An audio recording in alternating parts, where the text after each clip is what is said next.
Sir ಕುಂಭಮೇಳಕ್ಕೆ ಹೋಗಿದ್ರೆ ಹೇಗಿತ್ತು sir ಅನುಭವ? ಹೈ ಕ್ಲಾಸ್ ಚೆನ್ನಾಗಿ ಏರ್ಪಾಟ್ ಮಾಡಿದ್ದಾರೆ. ಯಾಕೆಂದರೆ ಏನೇ ಇರಲಿ, ಕುಂಭಮೇಳ ನಮ್ಮ ಹಿಂದೂಗಳ ಒಂದು ಯಾರ್ಯಾರ ಕಾಲದಲ್ಲಿ ಚಂದ್ರಗುಪ್ತ ಮೌರ್ಯನ ಕಾಲದಿಂದ ನಡ್ಕೊಂಡು ಬಂದಿರುವಂಥ, ಬ್ರಿಟಿಷ್ ಕಾಲದಲ್ಲೂ ನಿಲ್ಲಿಲ್ಲ ಅದು. ಹಂಗೆ ನಡ್ಕೊಂಡ್ಬಂದು ಭಾಳ ಚೆನ್ನಾಗಿ, ಅದೇನೇ ಆಗಲಿ ಯೋಗಿ ಸರ್ಕಾರ ಒಳ್ಳೆ ಏರ್ಪಾಟ್ಗಳು ಮಾಡಿ ಅಲ್ಲಿ ಮರಳು ಮೇಲೆ ನಡೆಯೋದಕ್ಕೆ ರಸ್ತೆಗಳು ಮಾಡಿ ಯಾವ ಥರ ಮಾಡಿದ್ದಾರೆ ಗೊತ್ತು. ಕಬ್ಬಿಣದ ಶೀಟ್ಗಳು ಹಾಕಿದ್ದಾರೆ, 106 ಕಿಲೋಮೀಟ್ರ್, 10,000 ಎಕರೆನಲ್ಲಿದೆ.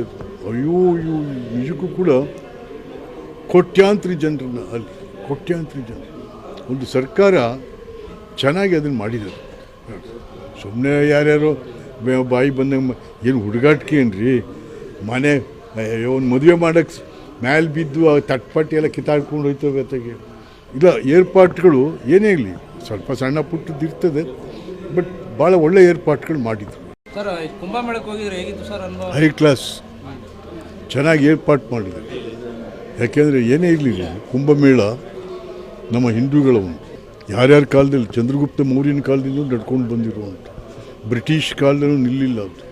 ಹಂಗೆ ನಡ್ಕೊಂಡ್ಬಂದು ಭಾಳ ಚೆನ್ನಾಗಿ, ಅದೇನೇ ಆಗಲಿ ಯೋಗಿ ಸರ್ಕಾರ ಒಳ್ಳೆ ಏರ್ಪಾಟ್ಗಳು ಮಾಡಿ ಅಲ್ಲಿ ಮರಳು ಮೇಲೆ ನಡೆಯೋದಕ್ಕೆ ರಸ್ತೆಗಳು ಮಾಡಿ ಯಾವ ಥರ ಮಾಡಿದ್ದಾರೆ ಗೊತ್ತು. ಕಬ್ಬಿಣದ ಶೀಟ್ಗಳು ಹಾಕಿದ್ದಾರೆ, 106 ಕಿಲೋಮೀಟ್ರ್, 10,000 ಎಕರೆನಲ್ಲಿದೆ. ಅಯ್ಯೋ ನಿಜಕ್ಕೂ ಕೂಡ ಕೋಟ್ಯಾಂತರ ಜನರನ್ನ ಅಲ್ಲಿ ಒಂದು ಸರ್ಕಾರ ಚೆನ್ನಾಗಿ ಅದನ್ನು ಮಾಡಿದ್ದಾರೆ.